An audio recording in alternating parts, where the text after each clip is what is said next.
It's a sad situation, to put it bluntly. It's a sad situation. Now to some continuing coverage. Homeowners in Pelham's floodplains are now losing hope as the federal government denies most applications for buyouts. These homes, 83 which were eligible for FEMA buyout, were damaged in the 2021 floods. Now FEMA says 69 of them will not move forward for review. ABC 3340's Austin Pratt, he spoke with city leaders and residents about this process, and he's trying to find out why FEMA isn't playing ball with the city. Hey, Austin, why are these applications being denied? Ashanti, it's not exactly clear. We know many of the properties have been excluded from the buyout due to not having the proper flood insurance coverage, but it's not a requirement of the application. There is no other solution for these residents other than a buyout program. Intense flooding 4 years ago motivated the city of Pelham to take these floods seriously, with a study showing there's no way to fix or mitigate the problem. Instead, it was found that these homes need to be bought out and turned into green space with no build restrictions.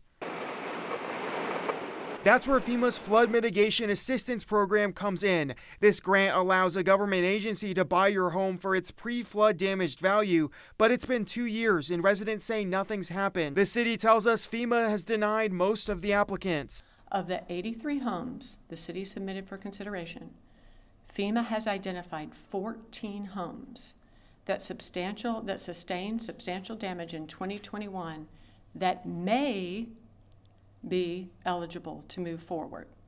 And a major holdup, according to city leaders, is whether or not the homeowners have had continuous national flood insurance coverage. But the city also says FEMA does not list that as a mandatory requirement, and even homes that carried the coverage were still denied. So I reached out to FEMA today looking for answers, starting off with the missing data. How did this happen, and could there be more homes excluded that meet the criteria?